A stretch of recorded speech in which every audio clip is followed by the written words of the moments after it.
નમસ્કાર, પ્રણામ, સ્વાગત છે તમારું અમારી યુટ્યુબ ચેનલમાં। મિત્રો, આ કહાની એક પારિવારિક કહાની છે જે ખૂબ જ જ્ઞાનવર્ધક અને પ્રેરણાદાયક કહાની છે। મિત્રો, અમારી આજની કહાની છે સંતાન પાળો પણ એમની કોઈ આશા ના રાખો। આ કહાની નાના મોટા દરેક વ્યક્તિએ જરૂરથી સાંભળવી જોઈએ। દરેક મા બાપ પોતાના પેટ પર પાટા બાંધીને પોતાના સંતાનોને ઉછેરે છે, તેમની બધી જ જરૂરિયાતો પૂરી કરે છે, પરંતુ તેના બદલામાં સંતાનો તરફથી મા બાપને શું મળે છે તેની અદ્ભુત સમજ આપતી આ કહાની છે। તો મિત્રો, તમને વિનંતી છે કે આ વિડીયોના અંત સુધી જોડાયેલા રહેજો અને વિડીયો પસંદ આવે તો લાઈક શેર કરજો અને હજુ સુધી જો તમે અમારી ચેનલને સબસ્ક્રાઈબ ન કરી હોય તો અત્યારે જ સબસ્ક્રાઈબ કરી દેજો તથા કમેન્ટ બોક્સમાં જય શ્રી કૃષ્ણ જરૂરથી લખી દેજો, જેથી શ્રી કૃષ્ણની કૃપા આપણા સૌ પર નિરંતર બની રહે। તો ચાલો મિત્રો, આજની કહાની શરૂ કરીએ। રાજુ, અરે રાજુ બેટા, મને પીવા માટે પાણીનો ગ્લાસ આપને। ત્યારે તેનો પૌત્ર રાજુએ દેવકીજીનો અવાજ સાંભળ્યો, પણ રાજુ તેની દાદીની વાત અવગણીને તે બહાર રમવા દોડી ગયો। દેવકીજીએ તેની પુત્રવધૂને બોલાવી, પણ બંને પુત્રવધૂમાંથી કોઈએ આવવું જરૂરી ન માન્યું। દેવકીજીના પતિનું અવસાન થયું તેના 7 મહિના વીતી ગયા હતા। જ્યારથી તેના પતિનું અવસાન થયું ત્યારથી દેવકીજી હજુ પણ સાવ ઉદાસ જ રહેતા હતા। તેમને 2 પુત્રો અને 1 પુત્રી છે। દીકરીના લગ્ન સારા કુટુંબમાં કરાવીને તે પોતાની જવાબદારીઓમાંથી મુક્ત થઈ ગયા છે। બંને પુત્રો પણ પરિણીત છે। મોટા પુત્ર રાજેશની પત્નીનું નામ રજની અને નાના પુત્ર અમનની પત્નીનું નામ અમૃતા છે। બંનેને 1 પુત્ર છે। રાજેશનો પુત્ર રાજુ 10 વર્ષનો છે, જ્યારે અમનનો પુત્ર સોનુ 9 વર્ષનો છે। બંને વચ્ચે 1 વર્ષનો તફાવત હતો, પરંતુ તેમનો જન્મદિવસ એક જ દિવસે હતો।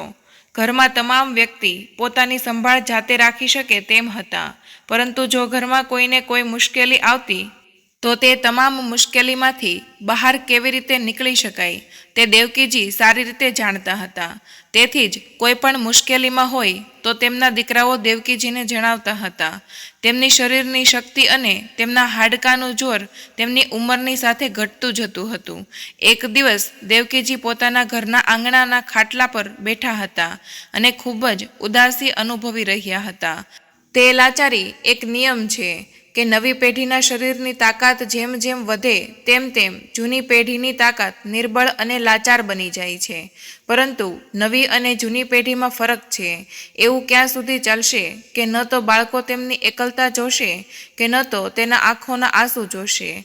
મેં સપનામાં પણ આ વિચાર્યું ન હતું જ્યારે 7 મહિના પહેલાં જ્યારે દેવકીજીના પતિનું અવસાન થયું હતું ત્યારે તેમના બંને પુત્ર અને પુત્રવધૂઓ દેવકીજીની ખૂબ જ સારી રીતે સેવા કરતા હતા। થોડા દિવસો જ થયા હતા ત્યારે બંને પુત્રોએ આવીને દેવકીજીને કહ્યું કે માં, આપણે આપણા આ નાના ઘરમાં રહેવામાં ખૂબ જ તકલીફ થઈ રહી છે। હવે બાળકો પણ મોટા થઈ રહ્યા છે, તેથી તેઓને પણ તેમના અભ્યાસ માટે એક અલગ રૂમ જોઈએ છે। અમારા પિતાજી તો કંઈ કર્યા વિના જ સ્વર્ગ સિધાવી ગયા છે। માં, હવે તમે જ કંઈક કરો। ત્યારે દેવકીજી પુત્રના આ શબ્દો સાંભળીને અસ્વસ્થ થઈ ગયા અને બોલ્યા કે તું શું કહેવા માંગે છે? મને કંઈ સમજાયું નહીં અને હવે હું આ ઉંમરે શું કરી શકું? મારી પાસે એટલા પૈસા પણ નથી કે હું પણ ઘર પાછળ ખર્ચ કરી શકું। ત્યારે જ તેનો નાનો દીકરો બોલ્યો, માં, પિતાજીએ આપણી બધી જ જમીન અને મિલકત તો તમારા નામ પર કરી હતી। આપણે જે આપણા ગામની જમીન રાખી છે તેના માલિક તો તમે જ છો। માં, આપણે તેમાંથી અડધી જમીન વેચીને તેમાંથી જે પૈસા મળશે તેનાથી આપણે આ મકાન ઉપર 2 માળ બાંધાવી લઈએ। તે પછી મોટો પુત્ર બોલ્યો, માં, જરા વિચારો, અમારા બાળકો પણ હવે મોટા થઈ રહ્યા છે। આપણે જગ્યાની ખૂબ જ અછત છે અને ક્યારેક બાળકોના મિત્રો પણ આવે છે અથવા તો ક્યારેક તેમનો જન્મદિવસ હોય છે। જો તેમને ઉજવણી કરવી હોય તો તેમને પણ શરમ અનુભવવી પડે છે। જગ્યાના અભાવે પુત્રોના આટલા આગ્રહને જોઈને દેવકીજી ખરેખર ચિંતિત થઈ ગયા અને પછી તે વિચારવા લાગ્યા કે આજે નહીં તો કાલે છેવટે તો આ બધું મારા બાળકોનું જ છે ને। આટલું વિચારીને તે ગામ ગયા ગામમાં જઈને તેણે તેની અડધી જમીન વેચી દીધી અને તેમાંથી જે પણ પૈસા આવ્યા તે પુત્રોને આપ્યા અને કહ્યું, બેટા, લો આ પૈસા અને તમને ગમે તેવું મકાન બનાવો. ત્યારે બંને પુત્રોએ તેમના મકાનની ઉપર વધુ 2 માળ બંધાવ્યા. પછી થોડા દિવસો વીતી ગયા અને એક દિવસ તેમનો મોટો પુત્ર તેમની મા પાસે આવ્યો અને કહ્યું, મા, હવે તમારી તબિયત પણ સારી નથી રહેતી, તો હવે તમારે જમીન જાયદાદને શું કરવી?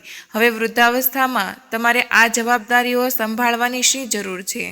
હવે આ જવાબદારીઓ બાળકોને સોંપો અને પછી આરામથી તમારી પુત્રવધૂને તમારી સેવા કરવા દો અને આરામથી બેસો અને તમારી પુત્રવધૂ પર હુકમ ચલાવો. પછી દેવકીજીએ કહ્યું, પુત્ર, તમે આ શું કહો છો? હું ક્યાં ભાગી ગઈ છું? પછી તેના નાના પુત્ર અમને રાજુ અને સોનુનો હાથ પકડીને લઈ આવ્યો અને કહ્યું, માં, કાલે આ બંનેનો જન્મદિવસ છે અને અમે ઈચ્છીએ છીએ કે તમે તેમને એવી ભેટ આપો જે ભેટ આજ સુધી કોઈએ તેમના પુત્રને ના આપી હોય. ત્યારે દેવકીજીએ કહ્યું, હા દીકરા, હું પણ તેમના જન્મદિવસને યાદગાર બનાવવા માંગુ છું, પણ હું શું કરું? હું સારી ગિફ્ટ પણ નથી આપી શકતી. ત્યારે મોટા પુત્ર રાજેશે કહ્યું કે માં, માત્ર તમે જ છો જે એમને એવી અનમોલ ભેટ આપી શકો છો. આટલું કહીને તેણે તેની મા આગળ કેટલાક કાગળો રાખ્યા અને કહ્યું, માતા, તમારે બીજું કંઈ કરવાની જરૂર નથી, બસ આ કાગળો પર તમે સાઇન કરી દો. ત્યારે દેવકીજી બોલી, અરે દીકરા, આમાં તો બધું અંગ્રેજીમાં લખેલું છે. દીકરા, મને તમારા પિતા હંમેશા કહેતા કે કોઈ પણ કાગળ પર સહી કરતા પહેલાં કાગળોને સંપૂર્ણ વાંચી લેવા જોઈએ, કારણ કે તેમાં ઘણી છેતરપિંડી પણ થાય છે. પરંતુ આ ફક્ત અજાણ્યાઓના લાગુ પડે છે. અહીં મને કોણ છેતરશે? આમ કહીને તેણે કાગળો તરફ જોયું અને તેણે સહી કરી.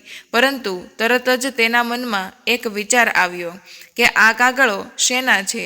તે મારે તેને પૂછવું તો જોઈએ.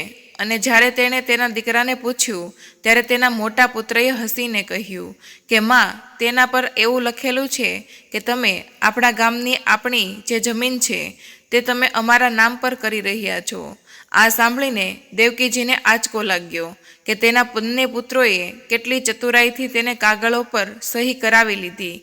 પરંતુ પછી તે વિચારવા લાગી કે મારા દીકરાનું કહેવું સાચું હતું કે આ ઉંમરે હું જમીન મિલકતનું શું કરીશ? જો હું તેમને આપીશ તો શું વાંધો? હવે હું આરામથી જીવીશ. મારી પુત્રવધૂ અને પુત્રો મારી ખૂબ જ સારી સેવા કરશે. તે જ દિવસે વહેલી સવારે દેવકીજી પાર્કમાં ફરવા ગઈ. થોડી વાર ચાલ્યા પછી તે તેમની મિત્ર રંજનજી સાથે ગપશપ કરતી રહી અને જ્યારે તે ઘરે પરત આવી ત્યારે તેણે જોયું કે ઘરમાં કોઈ ન હતું અને રસોડાના બધા જ વાસણો પણ ગાયબ હતા.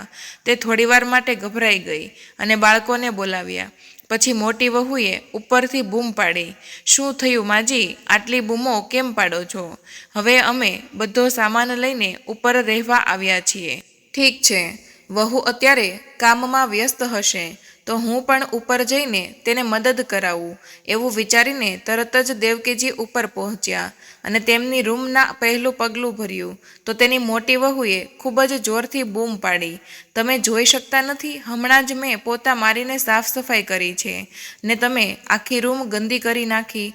ત્યારે જ તેની મોટી વહુ રજનીના મોઢેથી આવા શબ્દો સાંભળીને દેવકીજીનું હૃદય કંપી ગયું અને તેણીએ ગભરાટમાં કહ્યું, વહુ, મને ખૂબ જ ભૂખ લાગી હતી.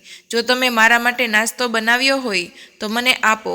અને વહુના ગુસ્સાવાળા ચહેરા તરફ જોઈને તેણે કહ્યું, તો મહેરબાની કરીને મારા માટે જમવાનું નીચે અંબાવી દેજો. હવે હું ઉપરના માળે આવીને ગંદુ નહીં કરું. પછી રજનીએ કહ્યું, જુઓ, મેં હજી ખાવા માટે કંઈ બનાવ્યું નથી. ઉપર જઈને તમારી નાની વહુને પૂછો, જો તેણે કંઈ બનાવ્યું હશે તો આપી દેશે. એટલા દાદર ચડીને જ હું સાવ થાકી ગઈ છું. તું જ કંઈક હોય તો મને ખાવા માટે આપી દે ને. ત્યારે તેની મોટી વહુ રજની બોલી, માજી, મારે બહુ કામ છે, ખાલી રોટલી બનાવવાનું કામ નથી. એટલું કહીને એના કામમાં વ્યસ્ત થઈ ગઈ. ત્યારે ખૂબ જ ભૂખ લાગવાના કારણે દેવકીજી જેમ તેમ કરી અને નાની વહુ અમૃતાને ઘેર પહોંચી. તેમણે જોયું તો એ પણ ઘરના કામમાં વ્યસ્ત હતી. દેવકીજીએ તેને બોલાવી અને ખાવા માટે માંગ્યું તો અમૃતા બોલી, માજી, મેં હજી સુધી રોટલી બનાવી નથી. કાલે રાતની 2 રોટલી બનાવેલી પડી છે, જો તમારે ખાવું હોય તો એ રોટલી ખાઈ લો. ત્યારે દેવકીજી રાતની વાસી રોટલી લઈને ઉદાસ ભાવથી નીચે ઉતરી ગઈ, પરંતુ એ સમજવામાં અસમર્થ હતી કે એમની આગળ પાછળ આખો દિવસ માજી માજી કરીને ઘૂમવાવાળી વહુઓ આજ આવો અજીબ વ્યવહાર કેમ કરી રહી છે. એ જ સમયે દેવકીજીની પુત્રી રાધિકાનો ફોન આવ્યો અને રાધિકા બોલી, કેમ છો તમે? સમયસર જમવાનું તો ખાઓ છો ને? દીકરી રાધિકા, તું મારી ચિંતા ન કર. તારી ભાભીઓએ ગરમા ગરમ ભોજન પીરસ્યું છે અને હવે હું જમું છું. તારી સાથે પછી વાત કરીશ. એટલું કહેતા જ દેવકીજીની આંખોમાં આંસુ ભરાઈ ગયા અને તેણે પોતાની દીકરીને ગુંગળાવી દીધી. તેના હૃદયને ઠેસ પહોંચી, તેથી તેણે તરત જ ફોન કાપી નાખ્યો. એ જ વાસી રોટલી ખાતા અનિચ્છાએ તેણે મનમાં વિચાર્યું કે આજે તે તેના 2 પુત્રો રાજેશ અને અમન સાથે આ બાબતે વાત કરશે. બપોર થવામાં જ હતી અને દેવકીજીને જમવાનું બાકી હતું ત્યારે તેણે બૂમ પાડી, વહુ, મને ભૂખ લાગી છે, મહેરબાની કરીને મને ખાવાનું આપો. પરંતુ તેની એકેય પુત્રવધૂએ જવાબ ન આપ્યો. તો થોડી વાર પછી તેણે ફરીથી કહ્યું, તો પણ કોઈ જવાબ ન આવ્યો. ત્યારે તે જાતે જ દાદર ચડીને ઉપર ગઈ. ત્યારે તેની મોટી વહુ રજનીએ નાક બહુ સંકોચાવ્યું અને 2 રોટલી અને શાક એક ડિસ્પોઝેબલ પ્લેટમાં નાખ્યા અને જાણે કોઈ ભિખારીને ભોજન આપ્યું હોય તેમ આપ્યું. પોતાની વહુનું આવું વિચિત્ર વર્તન જોઈને દેવકીજી આશ્ચર્યચકિત થઈ ગયા અને વિચારવા લાગ્યા કે એક જ દિવસમાં એવું તે શું થઈ ગયું કે આજે મારી બંને પુત્રવધૂઓને મારી 2 રોટલી પણ કેમ ભારે લાગે છે. હજી તો એ વિચાર કરી રહી હતી ત્યારે જ તેમની નજર બહારથી આવતા તેના નાના પુત્ર પર પડી. મોટો પુત્ર પણ તેની પાછળ પાછળ આવી રહ્યો હતો. બંને અંદર આવતા જ હતા ત્યાં તેણીએ કહ્યું, દીકરા સાંભળ, મારે તમારી બંને સાથે કોઈ અગત્યની વાત કરવી છે. ત્યારે નાના દીકરાએ કહ્યું, માં, તમારે જે વાત કરવી હોય તે તમે પછી કરજો. હું અત્યારે ખૂબ જ થાકી ગયો છું. મોટા પુત્રએ પણ કહ્યું, માતા, તમારે તો કાંઈ કામ નથી, અમે થાકીને આવ્યા છીએ અને તમે આવતાની વેત જ, એવું કહેતા કહેતા એ બંને ચાલ્યા ગયા. દેવકીજી મોઢું બંધ કરીને આખી રાત બેઠા રહ્યા. તેઓને ઊંઘ પણ ન આવી. બીજે દિવસે સવારે ઉઠીને તે તેના પુત્ર સાથે વાત કરવાનું વિચારતી હતી. તેઓએ જેમ તેમ કરીને સીડીઓ ચડીને જોયું કે તેનો પુત્ર રાજેશ ઓફિસ જવા માટે તૈયાર થઈ રહ્યો હતો. ત્યારે તેની પુત્રવધુ રજનીએ મોઢું ચડાવીને કહ્યું, સાંભળો, તમારી માં મને બિલકુલ પસંદ નથી કરતી. ત્યારે દેવકીજીએ કહ્યું, આ શું છે પુત્રવધુ, હું તમને બિલકુલ પસંદ નથી કરતી? તો રાજેશે કહ્યું, તમે શું વિચારો છો? આમાં આટલો ગુસ્સો કરવાની શું વાત છે? ત્યારે દેવકીજીએ કહ્યું, દીકરા, ગઈકાલથી તારી વહુનું વર્તણૂક બહુ જ બદલાઈ ગયું છે અને તું પણ આટલું વિચિત્ર વર્તન કરે છે. માં, તું પણ વહેલી સવારે શું બિનજરૂરી નાટક કરવા લાગી છે? તે સમયે દેવકીજીને લાગ્યું કે તે કોઈ ખરાબ સ્વપ્નમાંથી જાગી ગઈ છે. દેવકીજી તેની મોટી પુત્રવધૂના રૂમમાંથી અપમાનિત થઈને બહાર આવ્યા. તે ખૂબ જ ડરી ગઈ હતી, પણ તેને ભૂખ લાગી હતી, તેથી તેણે હિંમત ભેગી કરી અને નાની વહુ પાસે ગઈ. તેનો દરવાજો ખુલ્લો હતો. તેણે તેના પુત્રને બોલાવ્યો, પણ જ્યારે કોઈ ન આવ્યું ત્યારે તે અંદર જઈને બેસી ગઈ. તેના પુત્ર અમને તેને જોયા ત્યારે તેને રસોડામાંથી 2 રોટલી લાવીને તેને આપી દીધી. દેવકીજીએ પહેલો ટુકડો મોઢામાં મૂક્યો જ હતો તે દરમિયાન તેની નાની પુત્રવધુ ઓરડામાંથી બહાર આવી અને બોલી, માજી, તમે અહીંયા કેમ? પુત્રવધુનો આ પ્રશ્ન સાંભળીને તેની આંખોમાંથી આંસુ આવી ગયા. અહીંયા કેવી રીતે? મતલબ? રજની વહુએ પણ મને અહીં ન આવવાનું કહ્યું છે અને હવે તું પણ આવી વાત કરીશ તો પછી હું ક્યાં જઈશ? તેની માતાની આ વાત સાંભળીને અમને તેને પૂછ્યું, મમ્મી, તું પહેલાં જમવાનું ખાઈ લે અને પછી વાત કર. અમને તેની માતાની સાથે વાત કરતા જોઈને તેની વહુ અમૃતા તેની સામે ગુસ્સાથી જોવા લાગી અને તેને તે સમયે કશું ના કહ્યું.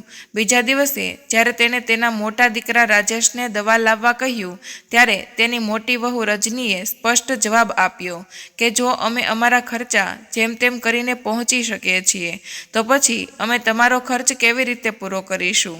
જો દિવસમાં 2 ટાઈમ ખાવાની વાત હોય તો પૂરતું હતું. તમારો ખર્ચ પણ કંઈ ઓછો નથી. કપડાનો ખર્ચ, દવાઓનો ખર્ચ, ખાવા પીવાનો ખર્ચ, અમારે આ બધું કરવું પડશે. ત્યારે દેવકીજીએ કહ્યું કે હવે મારો ખર્ચ તમારે નહીં ઉઠાવવો પડે.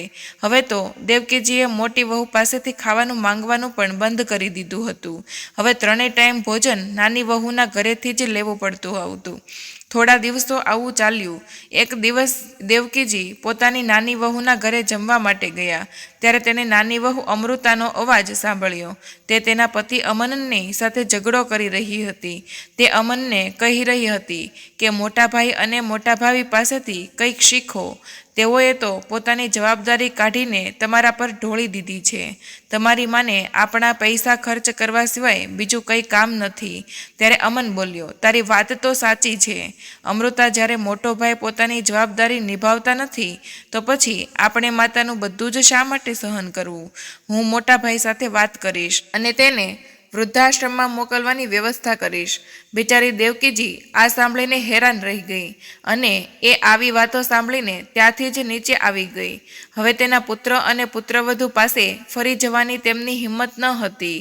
હવે આજે તેની સહનશીલતાનો અંત આવી રહ્યો હતો, કારણ કે તેને ખાવાનું ખવડાવવાનું તો દૂર, પણ હવે તેમને આ ઘરમાં કોઈ જોવા પણ નથી માંગતું. તે એકલી તેના આંગણામાં ખાટલા પર બેસીતી હતી. બધા આંગણામાંથી આવતા જતા હતા, પણ કોઈ તેને જોવા માંગતું ન હતું. કોઈની પાસે એક ક્ષણ માટે પણ તેની વૃદ્ધ માતા સાથે બેસીને વાત કરવા જેટલો પણ સમય ન હતો. જ્યારે તેના પુત્રો અને પુત્રવધુઓ તેમની જવાબદારીઓથી દૂર થઈ ગયા હતા, તો પછી તે તેના પૌત્ર પાસેથી શું અપેક્ષા રાખશે? છેવટે તે પણ તેમના માતા પિતાના પગલે જ ચાલતા હતા. આટલો મોટો પરિવાર હોવા છતાં પણ દેવકીજી એકલાપણું અને ભૂખમરાનો માર સહન કરતી હતી. આજે તે કંઈ પણ ખાધા પીધા વગર જ ફરવા નીકળી ગયા હતા.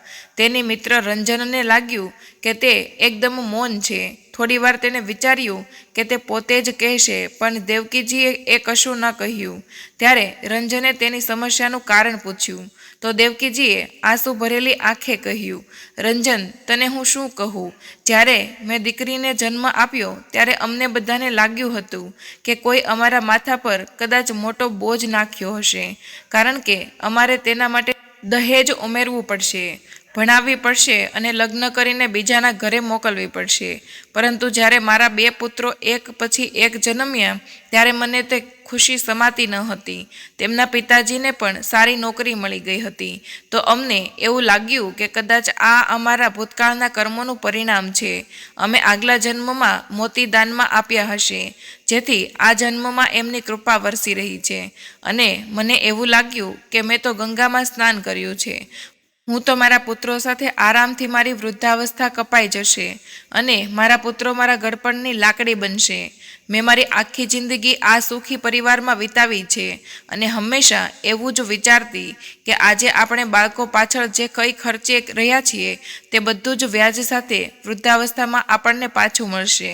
અમે અમારી તમામ મૂડી અમારા બાળકોને તેના પગ પર ઊભા રહી શકે તે માટે વાપરી. ત્યાં સુધી મેં મારી તબિયત પર પણ ધ્યાન ન આપ્યું હતું.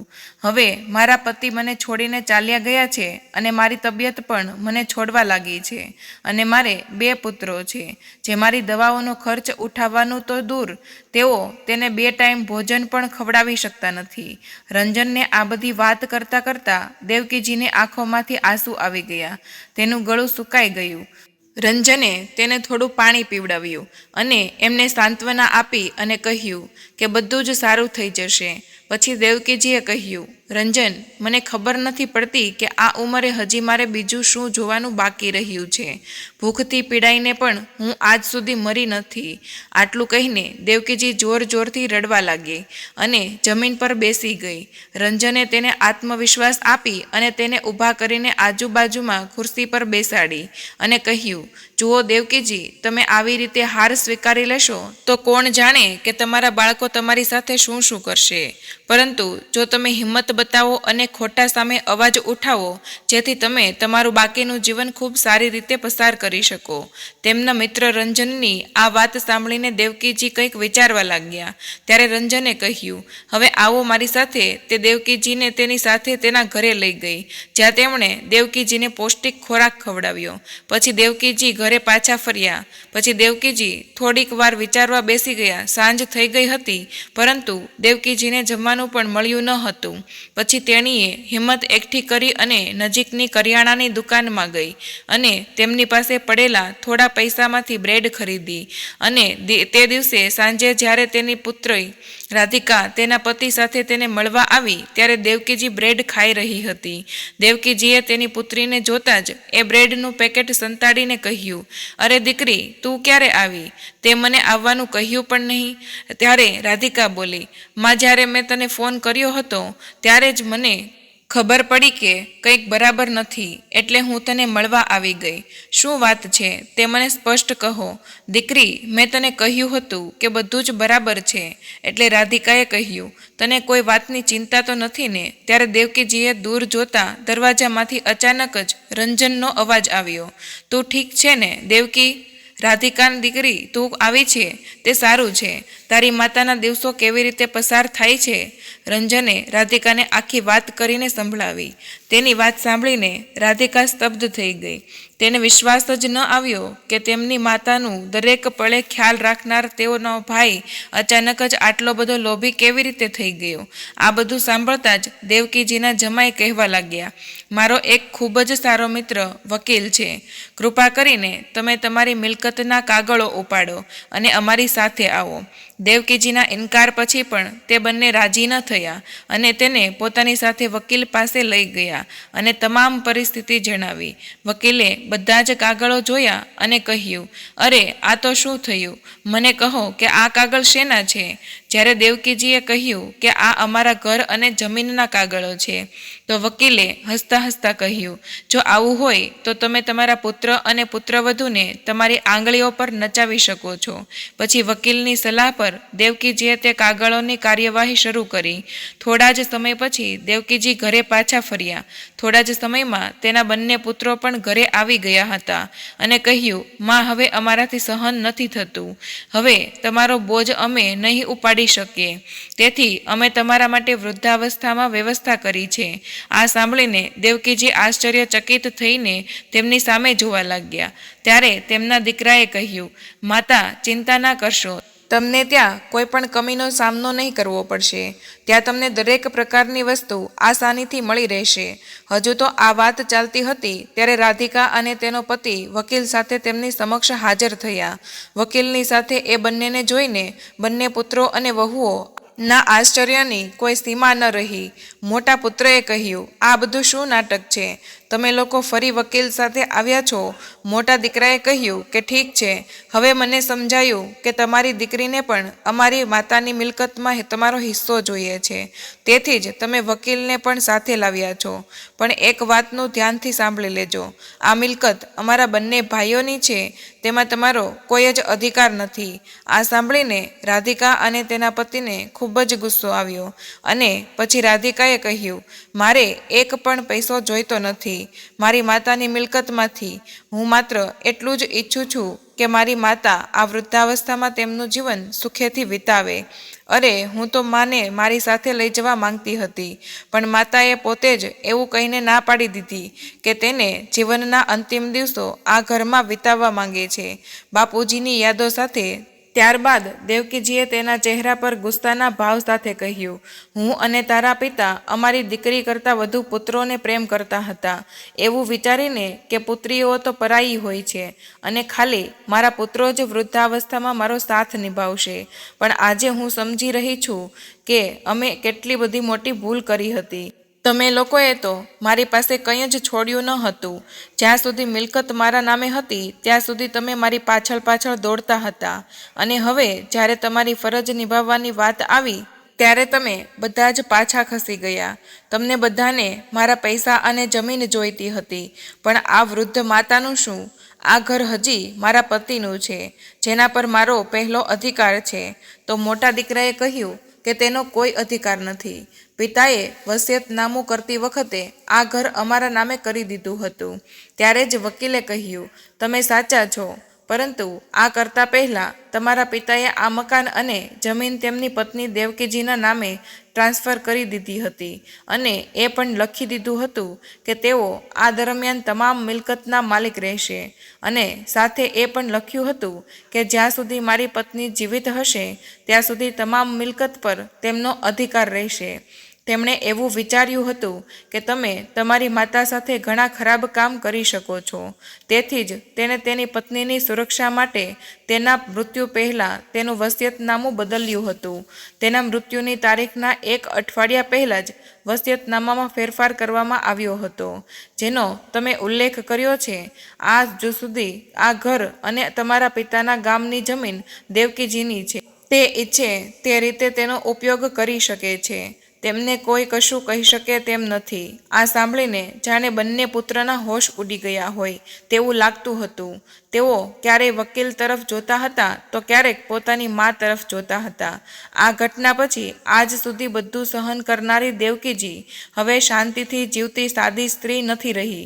તેણે શીખી લીધું હતું કે પોતાના હક માટે લડવા અને બાળકોને પાઠ ભણાવવા માટે તેણે તેના પુત્રો અને પુત્રવધૂને આદેશ જારી કર્યો હતો અને કહ્યું કે તેઓ વહેલી તકે આ ઘર ખાલી કરી દે. આ સાંભળીને મોટો પુત્ર રાજેશ તેની માતાના પગમાં પડી ગયો અને બોલ્યો, માતા, મારાથી મોટી ભૂલ થઈ ગઈ છે. કૃપા કરીને મને માફ કરો. આ સમયે તેના નાના પુત્ર અમને કહ્યું, માતા, મોટા ભાઈએ મને કહ્યું હતું, નહીતર તમે પહેલેથી જ જાણો છો કે હું ક્યારેય આવું કરવાનું વિચારી પણ ન શકું. ત્યારે દેવકીજીએ કહ્યું, મને તમારાથી દૂર કરતાં પહેલાં તમે વિચાર્યું પણ ન હતું કે આ ઉંમરે માતા ક્યાં જશે, કેવી રીતે જીવશે. તો પછી હું કેમ વિચારું? પણ હું મારા બંને પૌત્રને ઘરના ઠોકરો ખાવા માટે છોડી શકતી નથી. તેથી જો તમે લોકો આ ઘરમાં રહેવા માંગતા હો તો તમારે ઉપરના માળે રહેવું પડશે. હવે દેવકીજીએ તેની ભૂલ સુધારીને દેવકીજીએ બીજું પગલું ભર્યું. તેઓએ વસિયતમાં ફેરફાર કર્યો કે તેના મૃત્યુ પછી તેમના ગામની જમીન ઉપર ફક્ત તેની પુત્રીનો જ અધિકાર રહેશે. તેના મિત્રની મદદથી તેઓએ તેના ઘરનો મધ્યમ માળ ભાડે અપાવ્યો અને નીચેના માળે તે રહેતી હતી. રાધિકાએ તેના માટે રાંધવા અથવા તો સાફ સફાઈ કરવા અને કપડાં ધોવા માટે એક નોકરાણી પણ રાખી દીધી હતી અને દેવકીજીને હવે સારું ખાવાનું મળવા લાગ્યું હતું. સાસુનું આ બદલાયેલું રૂપ જોઈને બંને પુત્રો પણ સ્તબ્ધ થઈ ગયા હતા, કારણ કે ક્યાંક ખૂણે તેમને અહેસાસ થઈ ગયો હતો કે તેણે મોટી ભૂલ કરી છે અને તેનું પરિણામ તે લોકો ભોગવી રહ્યા છે. તો મિત્રો, તમને આ કહાની કેવી લાગી? કમેન્ટ બોક્સમાં જણાવજો અને જો પસંદ આવી હોય તો લાઈક અને તમારા મિત્રો સાથે શેર કરજો અને આ ચેનલને સબસ્ક્રાઈબ કરવાનું ભૂલશો નહીં. કહાની પૂરી સાંભળવા માટે તમારો ખૂબ ખૂબ આભાર. મળીશું એક નવી કહાની સાથે. ત્યાં સુધી સ્વસ્થ રહો, મસ્ત રહો, સુરક્ષિત રહો. તમામ મિત્રોને રાધે રાધે, જય શ્રી કૃષ્ણ.